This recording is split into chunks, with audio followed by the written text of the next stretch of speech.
तो अभी मेघना जो है वॉलमार्ट के अंदर में है और ट्रिपल आईटी बंगलौर में एमटेक कर रही है। अभी तुम्हारा थर्ड सेमेस्टर खत्म हो गया होगा, अभी फोर्थ सेमेस्टर इंटर्नशिप में हो गया है, अभी इंटर्नशिप करने जाएगी। और गौरव का भी थर्ड सेमेस्टर कंप्लीट हो गया है, उनकी भी जॉब लग गई, मैंने आपको भेजा हुआ है व्हाट्सएप के अंदर में, दोनों की जॉब लग गई है। तो हमने कहा चलो इसी बहाने इंटरेक्शन करा देता हूँ, क्योंकि बार बार मौका नहीं मिलता है ना, ये लोग बहुत कमाते भी हैं, बाहर चले जाएंगे, अभी तो बाहर चले जाएंगे तो अभी कमाएंगे। तो हम कहे चलो आप लोगों के बीच से ही निकले हैं, दोनों बीआईटी कॉलेज से पढ़े, बीआईटी दुर्ग से 2022 नहीं 2020 में 2020 में पास हो। सचिन, सोनिया, खुशबू, ये सब एक बैचमेट ही हैं, सब साथ में पढ़े हैं, सब साथ में कोचिंग भी आते थे। तो आप लोग भी इससे गाइडेंस लीजिए, आईटी बॉम्बे के बारे में, ट्रिपल आईटी बंगलौर के बारे में, इंटर्नशिप के बारे में। लास्ट अभी जैसे बहुत सारे बच्चे 22 में एग्जाम लिखने वाले हैं, वो लोग गाइडेंस दें कि अब 22 के लिए बहुत कम टाइम बचा है, 1 मंथ बचा है, लास्ट 1 मंथ है। तो 1 मंथ में क्या करना चाहिए इन बच्चों को, ठीक है? तो सर लास्ट मोमेंट का मैं बताऊँ तो ठीक है। अभी दिसंबर का एंड आ गया ना, तो तुम लोग सबने मॉक टेस्ट तो देना स्टार्ट कर ही दिया होगा। तो वही बस लास्ट लास्ट में मॉक टेस्ट देते रहो और रिवाइज करते रहो। मैंने क्या किया था, अभी लास्ट लास्ट में मॉक टेस्ट की फ्रीक्वेंसी बढ़ा दी थी। दिन में 3 मॉक टेस्ट देता था मैं फुल लेंथ। तो ऐसा स्टार्ट करते जाओ और फिर लास्ट लास्ट में जस्ट एग्जाम के पहले प्रीवियस ईयर के मॉक टेस्ट दो। मतलब डायरेक्ट प्रीवियस ईयर के पेपर बनाओ, वो गेट ओवरफ्लो में अवेलेबल रहते हैं। तुम टाइमर लगा के स्टार्ट करो और सारे ईयर के पेपर बनाओ। तो अभी बस तुमको 2 ही चीज करना है, कॉपी रिवाइज करते जाओ और मॉक टेस्ट देते जाओ। और जो क्वेश्चन नहीं बन रहे उसको देखो क्यों नहीं बन रहे, बस वो कॉन्सेप्ट रिवाइज करते जाओ। बस लास्ट मंथ में यही करना काफी है, क्योंकि तुमने अभी तक तो सिलेबस खत्म कर ही दिया होगा, अब कुछ नया पढ़ने का टाइम नहीं है। जैसा गौरव ने बोला, मैंने भी लास्ट दिसंबर से स्टार्ट किए थे मॉक वगैरह देना। और अगर तुम्हारे गेट का टाइमिंग तो अभी आ ही गया होगा, तो मैं ऐसा करती थी कि हमारा टाइम था 2:30 to 5:30, तो वो टाइम फिक्स करके मैं डेली एक मॉक फुल लेंथ तो देती ही थी। अगर उसमें कम नंबर आया या मुझे लगा कि मैं और अच्छा कर सकती हूँ, तो मैं उस दिन एक और देती थी। और ओके, 9 to 12 अगर है तो डेली 9 to 12 ही बैठो, और एक फुल लेंथ तो दो ही 9 to 12 में। कुछ भी हो जाए दुनिया इधर से उधर, वो टाइम पे तो तुम टेस्ट दो ही दो। और उसके बाद अच्छे से ना उस पेपर को एनालाइज करना। तो मैंने ऐसा किया था कि मैं क्वेश्चंस नोट करके रखती थी जो मेरे गलत हुए थे। तो उससे क्या होता था, मुझे पता, जैसे एक पैटर्न दिख जाएगा तुम्हें कि हाँ ये टॉपिक मेरा वीक है, तो फिर वो टॉपिक तुम पढ़ सकते हो। अभी ऐसे हर टॉपिक जा जाके एक्सप्लोर करने का टाइम नहीं है। अभी एग्जाम्स ही दो अच्छे से, मॉक वगैरह भले जितना भी सिलेबस हुआ है उसका टेंशन नहीं है, बट मॉक वगैरह देना स्टार्ट करो। और जो टॉपिक्स वीक लग रहे हैं तुम्हें, खुद पैटर्न एनालाइज करो अपने पेपर का, और उसके बाद फिर उन टॉपिक पे फोकस करो। हाँ, यही किया था। और आखिरी में जैसा गौरव ने बोला, गेट ओवरफ्लो पे ईयर वाइज क्वेश्चंस होते हैं, तो प्रीवियस ईयर के क्वेश्चंस सॉल्व करो, देखो कि अगर तुम करते तो तुम्हारा कितना रैंक आता और ऐसा। हाँ, किसी को कुछ क्वेश्चंस है तो पूछ लो। हाँ, तो कॉलेज मैनेज करने का तो ऐसा था कि लास्ट ईयर में मोस्टली कॉलेज हम लोग तो कोई जाते ही नहीं थे। 7 सेम 8 सेम तो 0% अटेंडेंस ही थी हमारी। 6 सेम तक जाते थे, बट साथ में कोचिंग भी आते थे, तो नोट्स वगैरह मेंटेन थे। फिर 7 सेम में जब कॉलेज नहीं जाओगे, तो वो पूरा टाइम तुम यूटिलाइज करो कि अपने नोट्स रिविजन करो, और फिर सब्जेक्ट वाइज टेस्ट देना वगैरह स्टार्ट करो। ऐसा कुछ कम से कम की लिमिट नहीं है, सबका अलग अलग होता है, बट आई वुड सजेस्ट कि आखिरी के 2 महीनों में तो अराउंड 60-70 फुल लेंथ टेस्ट तो दे ही दो। बाकी फिर सब्जेक्ट वाइज तुम्हारे ऊपर है, एक एक बार तो सबका देना ही है, बट जैसे मेरा टीओसी वीक था तो मैं टीओसी के काफी टेस्ट देती थी, तो वो तुम्हारे ऊपर है। टारगेट ये रखो कि ज्यादा से ज्यादा कितने दे सकते हैं, मतलब कम से कम का मत करो। 50 तो देना ही, और मतलब मिनिमम। बट ज्यादा से ज्यादा कितने दे सकते हैं वो दो, क्योंकि मॉक से ही तुम्हारा उस दिन गेट वाले दिन का प्रैक्टिस होगा और बहुत इंपॉर्टेंट है वो। सो वो जैसे मेघना ने बोला 9 से 12 तो देना ही एक पेपर, चाहे कुछ हो जाए, क्योंकि उससे हैबिट होगा। मॉक टेस्ट में मेरे मार्क्स यार 60-70 के रेंज में ही आते थे, कभी कभी 70-80 से ऊपर कभी मेरा जहाँ तक नहीं गया है। तो 60 to 80 वेरी करता था, मोस्टली 70 के अराउंड रहते थे। सो मैंने जब गेट प्रिपरेशन स्टार्ट की थी तो मेरा फोकस ऐसे गेट पे ही था। मैंने इंटर्नशिप वगैरह कुछ भी ज्वाइन नहीं की थी और कॉलेजेस के प्रोजेक्ट भी मैं ऐसे ही कर देती थी क्योंकि मैंने 5th सेम में कोचिंग ज्वाइन की थी और प्रिपरेशन 7th सेम में स्टार्ट की थी। सो ऑलरेडी सिर्फ 6 ही महीना टाइम था। अगर उस टाइम भी तुम कहीं और ध्यान दोगे तो उतना प्रोडक्टिव नहीं होगा वो बिल्कुल भी। सो आई वुड सजेस्ट कि आखिरी के 6 महीना तो सिर्फ एक ही फोकस रखो गेट, और उसके पहले तो एटलीस्ट इतना फोकस रखो कि तुम कोचिंग डेली आओ और नोट्स वगैरह डेली अच्छे से बना के रखो। सो मोटिवेशन के लिए सबसे अच्छी चीज होती है कि पीयर इंटरेक्शन अपना अच्छा रखो। अपने आसपास ऐसे लोग रखो जो ऑलरेडी गेट के लिए प्रिपेयर कर रहे हैं। फिर ऐसे टेस्ट दोगे तो उनके मार्क्स तुमसे आगे पीछे आएंगे। तो कंपटीशन मेरे हिसाब से सबसे ज्यादा अच्छे से मोटिवेट करता है। और तो मतलब मैं मोस्टली यही करती थी कि देखती थी अपने आसपास वालों को कि ये इतना पढ़ के मुझसे ज्यादा ला रहा है तो मैं भी कर सकती हूँ और ट्राई। तो अपने आप को ऐसे पुश करो।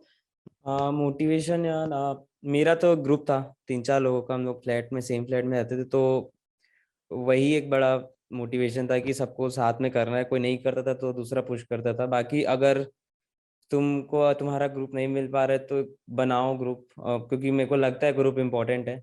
और डीमोटिवेट हो रहे हो तो यार सर से मिलने आ जाओ एक बार। और कुछ नहीं बोलूंगा कि सर से अच्छा मोटिवेट तो कोई नहीं करेगा। तो आके बात करके चले जाए करो, यही बेस्ट है। और देखते रहे करो यार यूट्यूब में ना, इसी के बारे में देखते रहे करो कि आईआईटी कैसा है। आईआईटी की वीडियो देख लिया करो, बहुत बढ़िया मोटिवेशन है वो। आईआईटी का कैंपस टूर ही देख लो तुम लोग, तो उसी से मोटिवेट हो जाएगा कि यहाँ जाना है। आईआईटी बॉम्बे के कैंपस लाइफ के लिए कोडिंग तुमको कोर्स वर्क रहते हैं जिसमें तुम्हारा डेवलपमेंट वाला, मतलब जिसमें तुमको पाइथन और सी प्लस प्लस में बेसिकली कोडिंग करनी पड़ेगी। तो वो ये सब मतलब जो आईआईटी बॉम्बे के लिए जरूरी है वो तुम गेट के बाद जो गैप होता है एडमिशन से पहले, ज्वाइनिंग से पहले और गेट के बाद, उसमें तुम आराम से कर सकते हो। तो मैं बोलूंगा उसके लिए अभी उतना मत सोचो, अभी गेट पे प्राइमरी फोकस रखो। रिवीजन स्ट्रेटेजी यार, रिवीजन स्ट्रेटेजी मेरा ये रहता था कि मैंने डिवाइड कर लिया था कि जैसे मॉक टेस्ट, जैसे इस सब्जेक्ट का देना है सब्जेक्ट वाइज, तो 2 दिन पहले से उसका रिवीजन चालू, और कॉपी पढ़ना 2-3 बार। और जो भी प्रीवियस ईयर मैंने लगा रखे थे, जो सर के साथ क्लासेस चल रहे थे, मैंने गेट और कोर्स से प्रीवियस ईयर लगा रखे थे, उसमें जो मेरे को नहीं बने थे क्वेश्चंस वो मैं देखता था। बस यही था मेरा रिवीजन स्ट्रेटेजी। तो और ऐसी एक सब्जेक्ट 2-3 बार आ ही जा, 2-3 बार में उससे भी ज्यादा ही आ जाता है। तो हर बार ऐसी तुम करोगे, तुम मॉक के लिए अपने आप या सब्जेक्ट वाइज के लिए करते जाओगे हर एक सब्जेक्ट के लिए, तो अपने आप रिवाइज होते जाएगा। Prepare for 2023। 2023 मतलब एक साल। एक साल ना, इसके लिए तो मैं बोलूंगा अभी टाइम है अच्छे से, तुम बहुत अच्छे से कर सकते हो। अभी तो फिलहाल सर के नोट्स फॉलो करो, मतलब जो सर पढ़ा रहे हैं उसके पैरेलली अच्छे से नोट्स बनाओ, और सेल्फ स्टडी के लिए खुद रिवाइज करो, और फिर ना तुम प्रीवियस ईयर बनाओ। इतना अभी काफी है 2023 के लिए। फिर जब गेट पास आते जाएगा, क्या बोलते हैं, जब तुम्हारा 2022 का जुलाई या जून चालू होगा, तब से तुम टॉपिक वाइज और subject wise mock test start कर देना। बेस्ट टाइम है, आराम से हो जाएगा। GATE exam to boost up preparation. Tips और ट्रिक्स, या टिप्स ट्रिक्स ये सब तो कुछ नहीं होता है मेरे ख्याल से तो तुमको बस मेहनत करना है, बस करते रहो, रेगुलर रहो, बस कंसिस्टेंट रहो, छोड़ना मत। चाहे सेमेस्टर एग्जाम रहे या कुछ भी रहे, सेमेस्टर एग्जाम में भी मॉक दे दो तुम भले, बट छोड़ना मत प्रैक्टिस, वरना फिर बहुत मेहनत लगती है उसको वापस रिकवर करने में। हम लोगों ने कभी छोड़ा नहीं था, तो इसलिए अभी ऐसा रिजल्ट है। तो बस छोड़ना मत।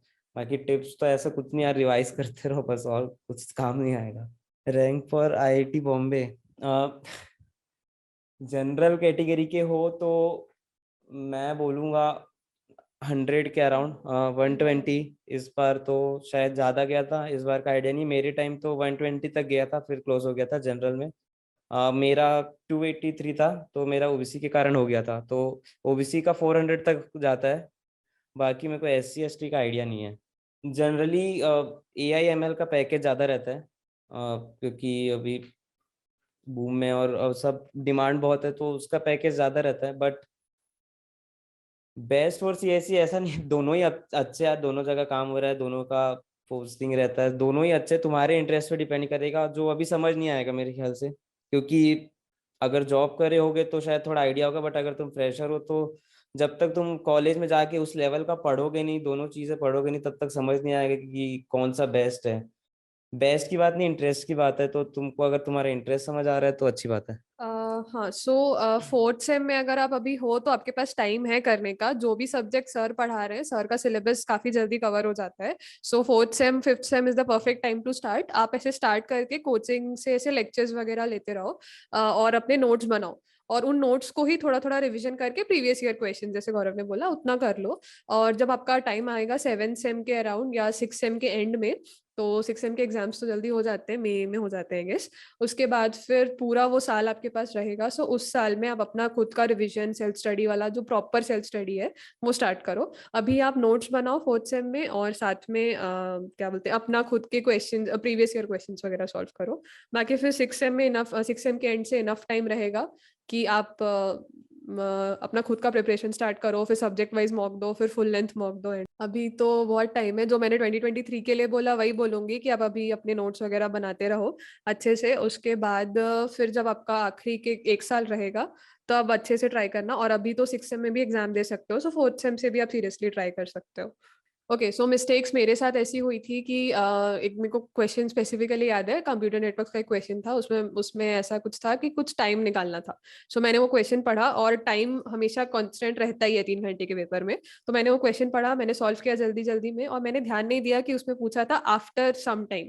मैंने वो वर्ड आफ्टर का ध्यान ही नहीं दिया, और मैंने क्वेश्चन का आंसर लिख दिया। उस क्वेश्चन में मुझे आराम से 2 मार्क्स मिल सकते थे, बट मुझे नहीं मिले। और वो 2 मार्क्स से आपका रैंक अराउंड 200 आगे जा सकता है।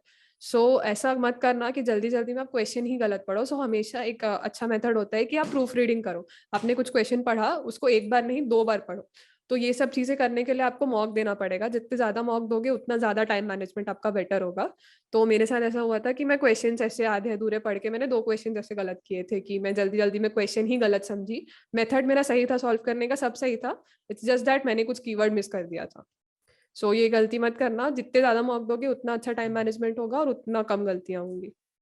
हाँ, मेरे मिस्टेक एग्जाम में तो यार एक ही थी। हाँ, मैं टाइम मैनेज नहीं कर पाया था वहाँ। मतलब मैं मॉक में 2-3 बार कर देता था पूरा पेपर। जैसे फर्स्ट बार, फिर जो जो नहीं बने उसको सेकेंड टाइम में, फिर उसके बाद भी जो नहीं बने उसको मैं थर्ड राउंड में देखता था। हर मॉक में मेरा यही था स्ट्रेटेजी।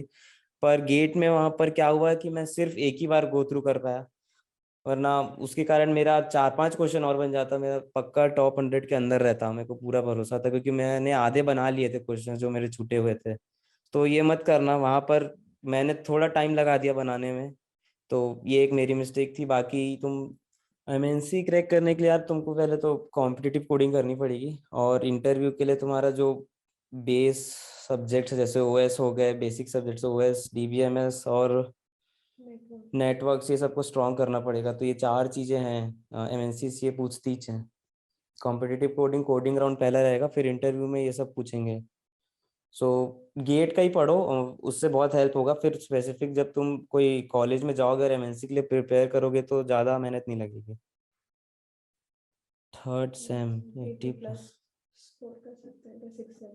हाँ यार, कर सकते हो, बहुत टाइम है। थर्ड सेम में और सिक्स सेम में देना है। तो करो तुम। क्या बोलते हैं, वैसे ही मैंने जैसे बोला था, अगर तुम्हारे पास एक साल का टाइम है तो तुम सर के साथ बस करते रहो, और मतलब रिवीजन मत छोड़ना। जैसे सर पढ़ाते हैं ना, मैं क्या करता था, सर ने कोई भी सब्जेक्ट पढ़ाया, घर जाके तुरंत उसको 15 मिनट में रिवाइज कर लिया। फिर उसके बाद जो भी टेस्ट देने या क्वेश्चन सॉल्व करने बैठोगे तो एक बार रिवाइज कर लो कि कौन से टॉपिक या पूरे सब्जेक्ट का बना रहे हो। कॉपी मत खोलना। फिर उसके बाद तुमसे जितना बन रहा है उतना करना। फिर उसके बाद देखना कि तुम मतलब तुमको कौन सा टॉपिक या पर्टिकुलर सब्जेक्ट में क्या चीजें याद नहीं थी, फिर उसको रिवाइज करोगे तो तुमको पता चलेगा कि तुम कहाँ लैग कर रहे हो। सो रिवीजन के लिए मैंने ऐसा किया था कि सो आफ्टर अ पॉइंट जब आपके सारे सब्जेक्ट एक बार हो जाते हैं, आपके पास नोट्स रेडी हो गए और सर का आपने एक एक बार कर लिया, तो उसके बाद फिर आप क्या करो कि आप कॉन्सेप्ट से गो थ्रू करो कि आपके कौन से कॉन्सेप्ट क्लियर है। और याद रखने के लिए मैं क्या करती थी कि मैं अपने आप को कॉपी बंद करती थी, और मैं खुद अपने आप को समझाने की कोशिश करती थी कि मुझे कितना समझ आ रहा है। मतलब एग्जाम्पल कि अगर आप सामने वाले किसी को समझा रहे हो तो आपको कितना अच्छे से आप एक्सप्लेन कर पा रहे हो। तो मैं ऐसे बोल बोल के पढ़ती थी, तो उससे क्या होता था कि मुझे चीजें याद रह जाती थी। तो सबसे पहले मैं कॉन्सेप्ट रिवाइज करती थी, फिर मैं सर के questions and previous year questions करती थी, और उसके बाद जैसे ही वो एक सब्जेक्ट कंप्लीट हो गया एंड उसके बाद मैं उसका एग्जाम देती थी, सब सब्जेक्ट वाइज एग्जाम। फिर सब्जेक्ट वाइज एग्जाम देने के बाद आप एनालाइज करो अच्छे से कि आपके कौन से टॉपिक्स वीक हो रहे हैं, या आपके उस सब्जेक्ट में एक्सपेक्टेड से कम मार्क्स आए तो आप फिर से एक बार सब्जेक्ट पढ़ो, और ऐसे टाइप का। तो आखिरी के 6 महीने इसी में जाते हैं पूरे। तेरा स्पेशलाइजेशन ओ, स्पेशलाइजेशन मैंने नहीं किया, बट अगर आप ट्रिपल आईटी बैंगलोर आओगे तो आपको AIML का मिलता है ऑप्शन, और नेटवर्क्स का मिलता है हमारे यहाँ, बट मैंने नहीं किया, मैं कोर CS में ही कर रही हूँ। सो मेरे सब्जेक्ट ऐसे सॉफ्टवेयर टेस्टिंग था अभी, फिर software design practices, data modelling, और ये सब सब्जेक्ट्स थे। How to increase number in mock test. देखो, टेस्ट देने का सिर्फ बात नहीं होती। सो टेस्ट देने के बाद you have to analyse it कि तुम्हारे कौन से टॉपिक अच्छे हैं और कौन से नहीं है। तुमको खुद करना है, वो तुमको पैटर्न नोटिस करना है कि कब मैं गंदा परफॉर्म कर रहा हूँ, कब मैं अच्छा कर रहा हूँ। क्या मैं हार्ड क्वेश्चंस में ऐसे अच्छा परफॉर्म कर रहा हूँ, तो मतलब तुम्हें इजी क्वेश्चंस के कॉन्सेप्ट नहीं पता, तो इजी क्वेश्चंस पढ़ो। अगर तुमको ऐसे टाइम की दिक्कत हो रही है, सो टाइम मैनेज करने के लिए प्रैक्टिस करो। So you have to analyse कि तुम कहाँ गलत हो रहे हो, and then you have to improve.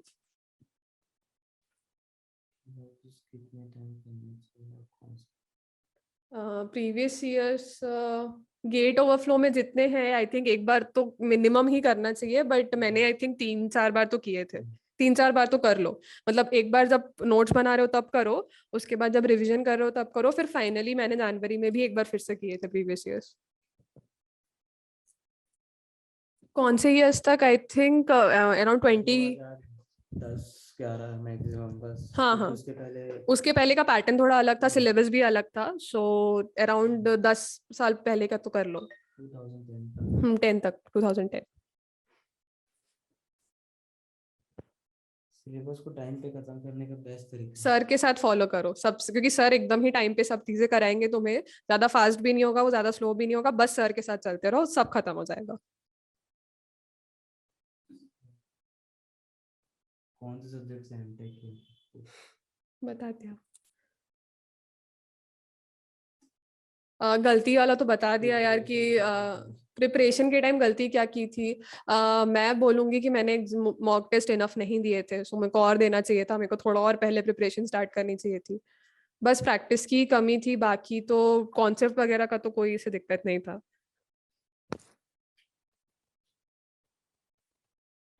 Book list for kit. So book list मैंने नहीं पढ़ी थी क्योंकि मेरे पास टाइम नहीं था। सो ऐसा, अगर आपके पास टाइम है तो आप जा सकते हो, जो बेसिक कॉमन बुक्स है लाइक DS की कोरमेन वगैरह होती है, फिर उसके बाद कोर्थ होती है DBMS की। सो ये सब आप पढ़ सकते हो अगर आपके पास टाइम है तो, बट आई वोंट सजेस्ट कि आप हर किसी की बुक पढ़ो, क्योंकि सर के नोट्स इनफ होते हैं। बट अगर आपको लग रहा है कि आपको कुछ नहीं आता, जैसे मेरे को नेटवर्क्स नहीं आ रहा था समझ, तो मैंने नेटवर्क्स के लिए थोड़े समय, मतलब थोड़े टॉपिक्स के लिए बुक रेफर की थी, तो वैसा कर सकते हो। हाँ, गेट ओवरफ्लो प्रीवियस ईयर के लिए इनफ है, सर का मटेरियल इनफ है, इसके बाद आपको सिर्फ एक्स्ट्रा टेस्ट सीरीज देनी होती है। मैंने तो एक एक सब्जेक्ट कम से कम 4-5 बार रिवाइज किया था। सो मतलब इसका कुछ क्वांटिटी या कुछ ऐसा रूल नहीं है, पर्सन टू पर्सन डिपेंड करेगा।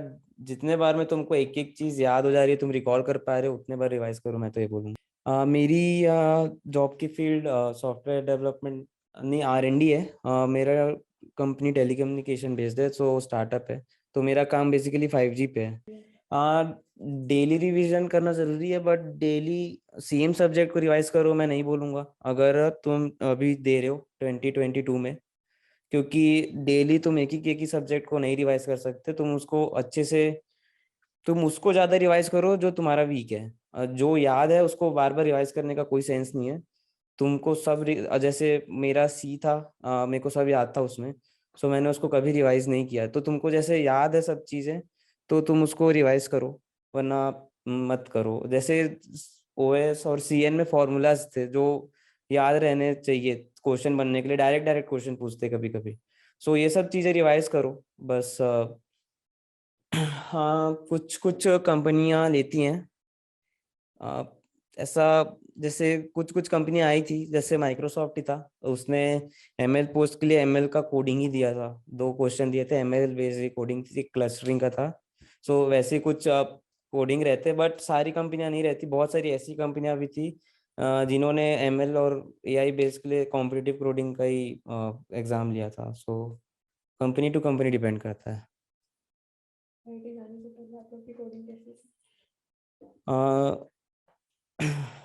वीक से यार मतलब नहीं थी उतनी अच्छी आईआईटी जाने से पहले तो पर तुम लोग कर सकते हो, मैं बोलूंगा अभी भी अगर तुम्हारा हो गया है। सो जो एडमिशन से पहले और गेट का बाद का जो समय है उसको मत वेस्ट करना, उसमें कॉम्पिटिटिव कोडिंग कर लेना, बहुत हेल्प मिलेगा आईआईटी में अंदर जाके, क्योंकि साथ में मैनेज करना थोड़ा सा टफ हो जाता है। उस बीच में पीरियड में कुछ काम नहीं रहता है सच, तो उसमें तुम यूटिलाइज कर सकते हो काफी अच्छे से। हाँ भाई बिल्कुल। वही करो, मैं तो बोलूंगा टेक्स्ट बुक पूरे पढ़ने की जरूरत नहीं है। टेक्स्ट बुक मैंने सिर्फ वो पार्ट पढ़े थे जिसमें मेरे को डाउट होता था, जैसे डीबीएमएस में ट्रांजैक्शन और एससीओएस में सीमाफोर, ये दो चीज ही मैंने बस पढ़ी थी मेरे ख्याल से। और बाकी मैंने कुछ नहीं पढ़ा था टेक्स्ट बुक से। तो टेक्स्ट बुक तुम पूरा पढ़ भी नहीं सकते, बहुत बड़ी रहती है और बहुत ज्यादा एक्स्ट्रा रहता है गेट सिलेबस से। तो एक स्मार्ट स्टडी करना है, जो तुमको नहीं आ रहा है वही बस पढ़ो, बाकी कुछ टेक्स्ट बुक से पढ़ने की जरूरत नहीं है। How many student appeared?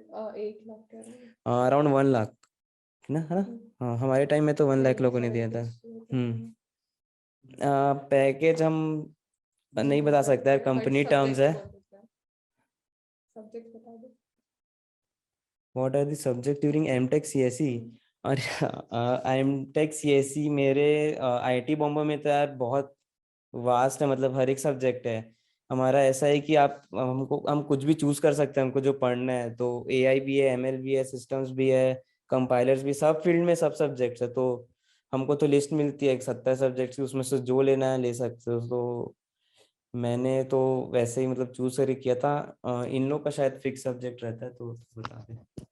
So triple IT Bangalore में ऐसा होता है कि हम लोग को अराउंड ऐसे 6-7 सब्जेक्ट्स की लिस्ट मिलती है, उसमें से आपको चूज करना है खुद, और depending on the subject you choose आपको स्पेशलाइजेशन मिलेगा। सो फर्स्ट सेम में मेरे सब्जेक्ट्स थे एल्गोरिदम्स, सॉफ्टवेयर सिस्टम्स, और I think machine learning, maths for machine learning. So ये 4 सब्जेक्ट्स थे। फिर सेकेंड सेम में भी डेटा मॉडलिंग था, सॉफ्टवेयर प्रोडक्शन इंजीनियरिंग, एंड मैंने एक प्रोजेक्ट लिया था, सो वो था geographical information systems.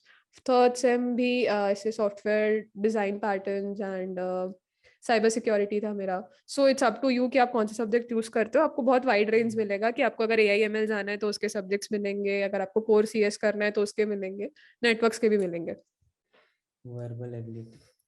Verbal ability अगर आपको सुधारनी है, जो आपको मतलब कभी ना कभी तो प्लेसमेंट में काम आएगी। सो इट्स बेटर कि आप ऐसे बेसिक कॉन्वर्सेशनल इंग्लिश की प्रैक्टिस करें अपने दोस्तों के साथ, या जब आप अपने आप से बात करते हो तो ट्राई करो कि इंग्लिश में बात करो। सो प्रैक्टिस से वो आ जाएगा। लैंग्वेज फॉर आईआईटी, तुम आईआईटी में जाके कौन सा सब्जेक्ट पढ़ोगे उस पर डिपेंड करता है। सिस्टम्स फील्ड पूरा C++ में चलता है और AIML फील्ड पूरा पाइथन में चलता है। सो ये दो मेन सब्जेक्ट, ये दो मेन लैंग्वेजेस है। जावा में तो आईआईटी में कुछ काम नहीं होता है सच तो यही दो मेन है, या तो CPP या तो फिर पाइथन। अब तुम्हारा फील्ड जो तुम चूज करोगे उस पर डिपेंड करेगा। हाँ, मैंने ना NPTEL का लेक्चर देखा था, यूट्यूब में अवेलेबल है TOC का पूरा। सो वो तो बहुत ही कुछ पढ़ा दिया था। सो पर मैंने उसी से देखा था, क्योंकि अनडिसाइडेबिलिटी थोड़ा सा ट्रिकी टॉपिक है और बहुत मतलब नया है, ऐसा ट्रिकी है, तुम उसको नहीं बता सकते हो, थोड़ा कंफ्यूजिंग भी है। सो मैंने उसी से पढ़ा था, NPTEL भी पढ़ा था और सर के नोट्स भी पढ़े थे। और ऑनलाइन तुम सर्च करोगे ना तो बहुत सारे PDF नोट्स मिल जाते हैं, वो भी एक दो वो भी पढ़ा था, यही बस किया था मैंने।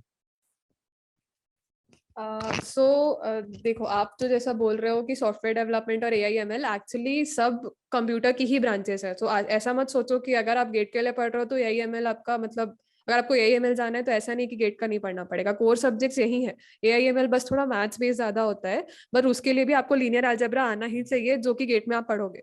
सो ऐसा नहीं है कि मतलब अगर आप पैकेज की भी बात करोगे तो सेम मिलेगा, depending on the post you have और कितना अच्छा हो आप उस फील्ड में।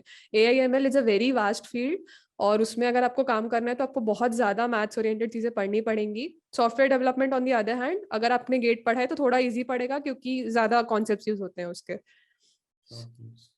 शॉर्ट नोट्स बनाना जरूरी नहीं है, इट्स अप टू यू। मैंने किया था कि मेरे को बार बार पूरी कॉपी गो थ्रू करना अच्छा नहीं लगता था, सो मैंने अपने लिए बनाए थे, but it's up to you कि आपको कितना मतलब रिविजन में हेल्प होती है शॉर्ट नोट्स बनाने से। तो आपकी मर्जी, आपको कितना करना है।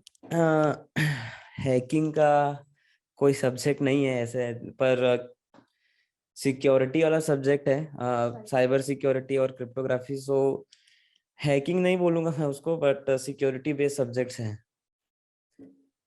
Average package. साइट में देख कम्युनिकेशन प्रेजेंटेशन, तो आपने कैसे कम्युनिकेशन डेवलप किया? हाँ, सो मैंने जैसा बोला कि आप वही करो कि आप प्रैक्टिस करो कि जब आप अपने आप से बात करते हो, जैसे मैंने बोला कि अगर अपने आप में बात कर करके आप पढ़ोगे तो आपको चीजें याद रहती हैं। तो जब आप अपने आप को पढ़ाते हो ऐसे, तो इंग्लिश में बात करो, मिरर में देख के आप देखो कि आप कितने कॉन्फिडेंट हो। मेरे को भी नहीं आता था ये सब, बट जब आफ्टर अ पॉइंट स्टार्ट किया मैंने ऐसे बात करना अपने आप से और ऐसे कम्युनिकेट करना लोगों से भी, सो उससे डेवलप होता है, प्रैक्टिस ही है।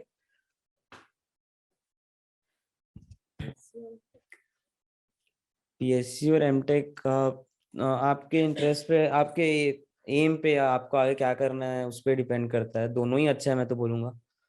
कुछ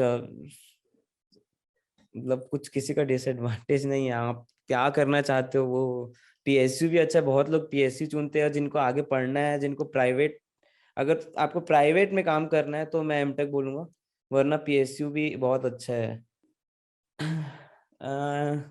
पता नहीं यार, मतलब क्योंकि अभी फीस वेरी कर रही है कोविड के कारण। सो तुम्हारे टाइम आते तक कितना होगा मेरे को नहीं पता। मेरा मैं बता देता हूँ। मेरा ट्यूशन फी अभी आईआईटी बॉम्बे या सारे आईआईटीज का 19,000 है, और मैथ्स का 27,000 है एक सेमेस्टर का। सीपी में बेटर होने में कितना टाइम? यार सीपी में बेटर होने का तो कोई टाइम नहीं है। मतलब तुम रेगुलर करते रहोगे तो 3 मंथ्स, 3 to 4 मंथ्स इनफ है बेसिक क्वेश्चन कवर करने का। बाकी तो सीपी तो मतलब कोई एंड ही नहीं है उसका। तुम करते जाओ, जितना करते जाओगे उतना कम है। मिनिमम नंबर फॉर एससी, इसका मेरे को, हम लोग को आइडिया नहीं है यार किसी को भी। ओबीसी के लिए ओल्ड ओल्ड आईआईटीज कितने रैंक? ओबीसी के लिए ओल्ड आईआईटी में 800 900 रैंक तक मेरे ख्याल से मिल जाएंगे। टॉप के जो 8 ओल्ड आईआईटीज हैं। आफ्टर एमटेक पीएसयू में जा सकते हैं क्या? हाँ यार बिल्कुल जा सकते हो। हमारे यहाँ पीएसयू भी रिक्रूट करने आती हैं, बट सीएससी के लिए नहीं आती है। जा सकते हो, लेकिन आप इसरो में जा सकते हो एमटेक करने के बाद। बहुत अच्छा पीएसयू है इसरो। और कुछ क्वेश्चंस है क्या तो पूछ लो। आइडिया नहीं है बीएसएनएल का यार आइडिया नहीं है मेरे को भी। गेट तो नहीं देता है अब। गेट से तो मेरे को नहीं लगता पीएसयू कुछ भी ऑफर कर रहा है। जनरल हो तो 1000 रैंक तक मिल, 1400। 1400 तक मिल जाएगा। ट्रिपल मतलब आईटी में एक्चुअली रिजर्वेशन नहीं है, सो 400 to 1200 रैंक के बीच में। ट्रिपल आईटी, मतलब अगर ट्रिपल आईटी का पूछ रहे हो तो अंडर 1000 रखो, पक्का मिल जाएगा। पीएसयू डायरेक्ट के लिए कितना रैंक? पीएसयू डायरेक्ट के लिए अगर तुम जनरल हो तो तुमको अंडर 100 चाहिए जनरल में तो, अगर सीएससी के लिए।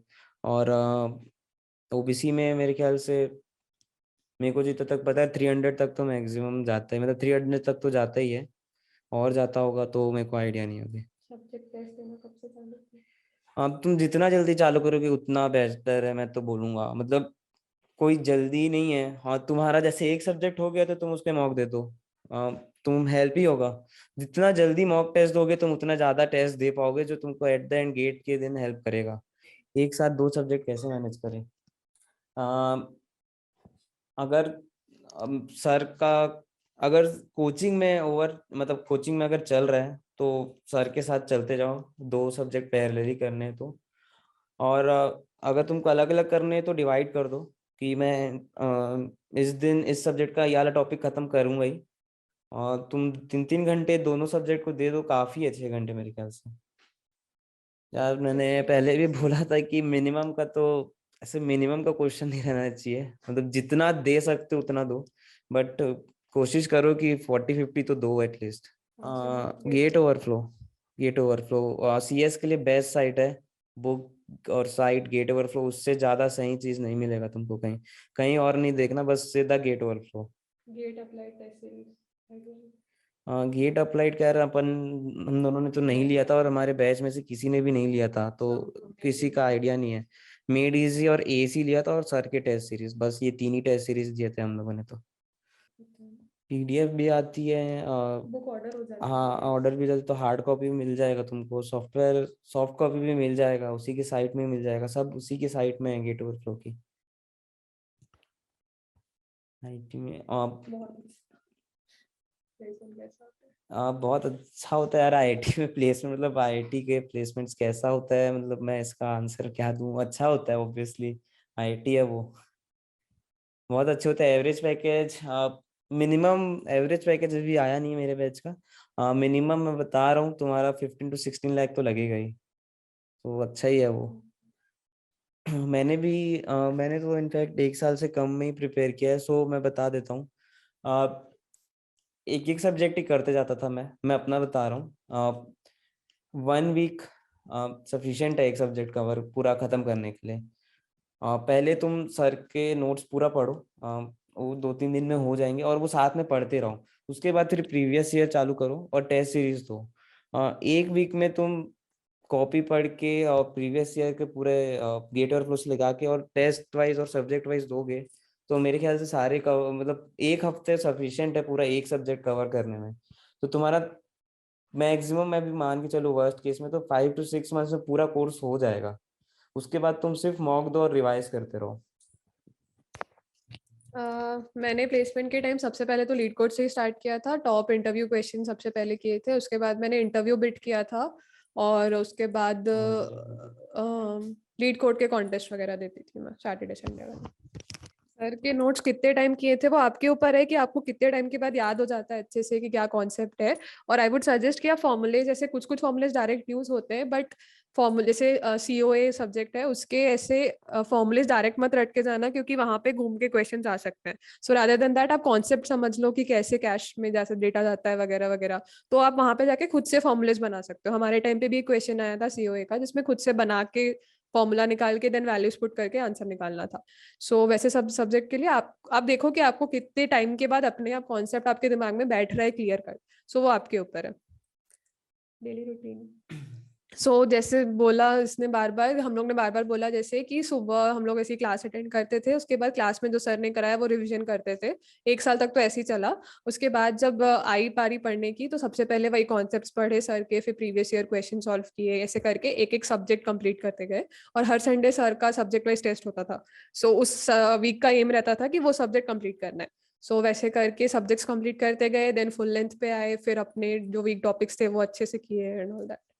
जीएफजी भी अच्छा ही यार, अच्छा है जीएफजी सारे भी, प्लेटफॉर्म अच्छे अच्छे हैं। हैं, ऐसा वो नहीं है, बट ऐसे कॉमन कंपनी के क्वेश्चंस करने हैं, सो इंटरव्यू बिट एक बार कर ले, देख लेना, क्योंकि इंटरव्यू बिट में ऐसे पूरे कंपनी क्वेश्चंस रहते हैं। मतलब LeetCode specifically placement based ही बनाया गया है, हम्म। सो सब उसको ज्यादा प्रिफर और करते सारे हैं। क्वेश्चंस, सेम क्वेश्चंस तुमको जीएफजी पे भी मिलेंगे, लीड कोड पे भी मिलेंगे। इंटरफेस तुमको जिसका अच्छा लगता है वो यूज करो।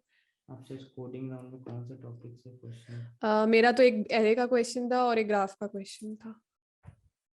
मोस्टली कंपनी डीपी या ग्राफ के क्वेश्चंस पूछती है। सीओए के क्वेश्चन? हाँ मतलब मैंने जैसे बोला कि वो कॉन्सेप्ट बेस्ड क्वेश्चन आया था हमारा, मेरे को याद है जो, वो वाला तो बन गया था, न्यूमेरिकल टाइप आया था। एप्टी सेक्शन को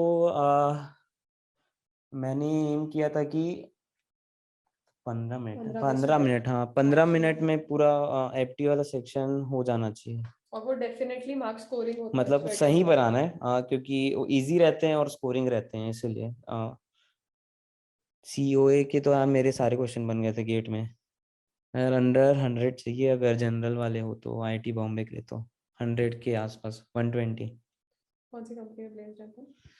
मैं मेवेनेर सिस्टम्स हूँ। मैं मेवेनेर सिस्टम नाम है कंपनी का, यूएस बेस्ड स्टार्टअप है, और इसका मेघना का वॉलमार्ट में हुआ है। मिनिमम कितने टेस्ट सीरीज करने चाहिए?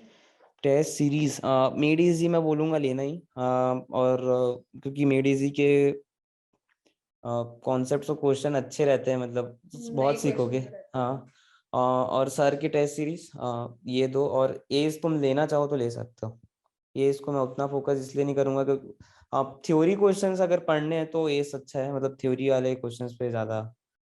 कोडिंग प्लस कोचिंग क्लासेस,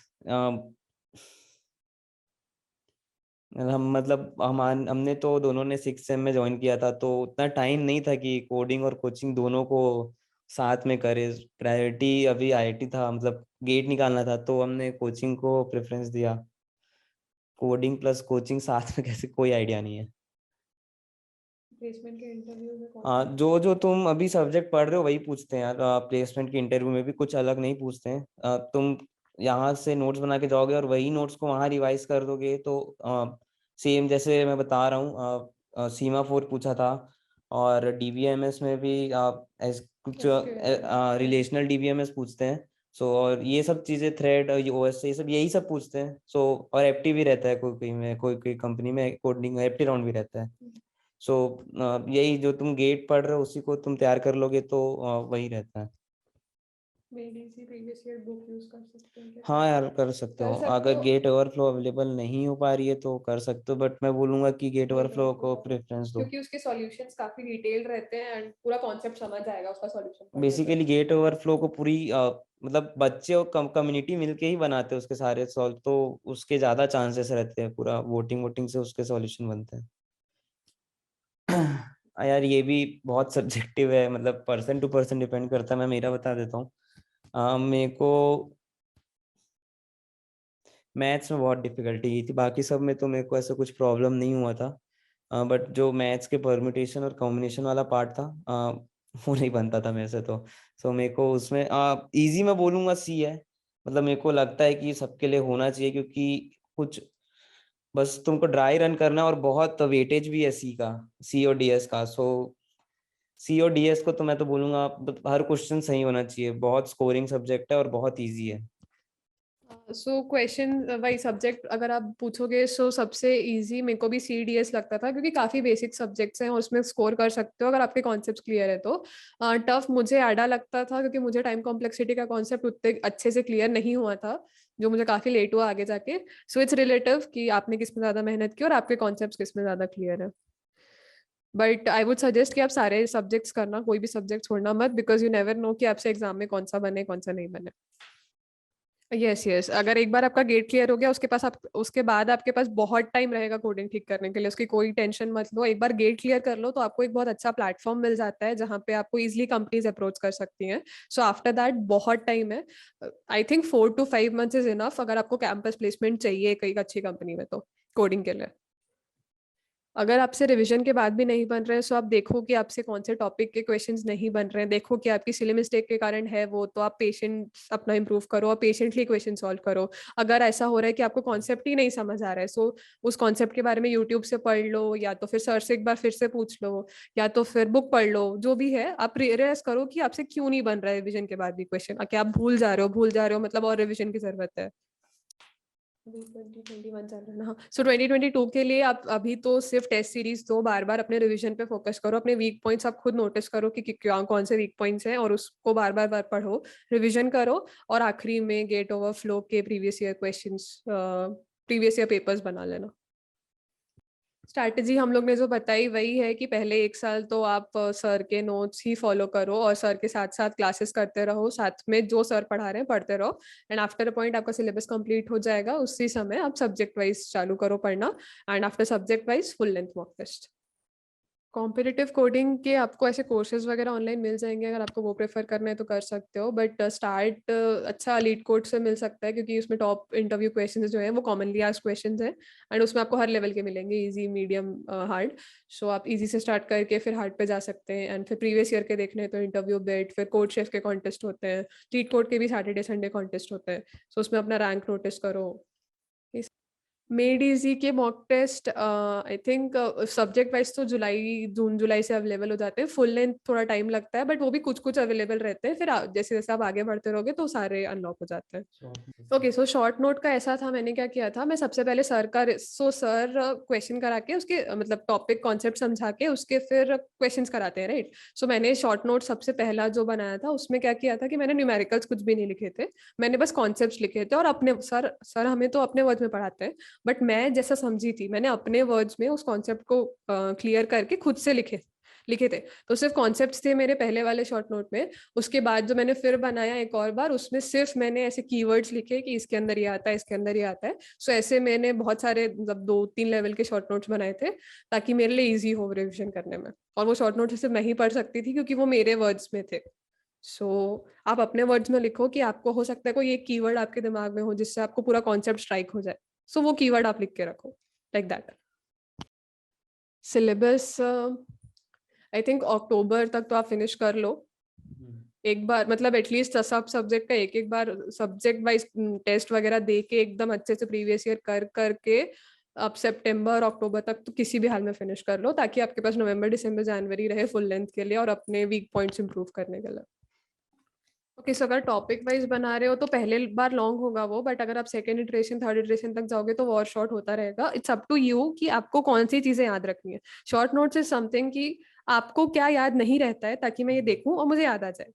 सो बस वैसा देख के आप अपने हिसाब से बनाओ कि आपको क्या याद रहता है। हो सकता है कि आपको एक सब्जेक्ट में से मैंने सी के बनाए ही नहीं थे क्योंकि मुझे जरूरत ही नहीं थी सी में कुछ करने की, सो वैसा, बट मैंने सीएन के उतने ही बड़े बनाए थे क्योंकि मुझे सीएन याद नहीं रहता था। सो इट्स अप टू यू।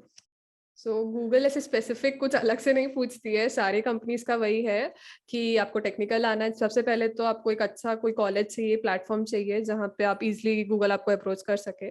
उसके बाद आपको कोडिंग आनी चाहिए। कोडिंग के बाद गूगल का स्पेसिफिकली एचआर काफ़ी टफ होता है एंड वो काफ़ी स्क्रीनिंग करते हैं एचआर राउंड्स में, सो वो सारी चीज़ें भी मैटर करती हैं।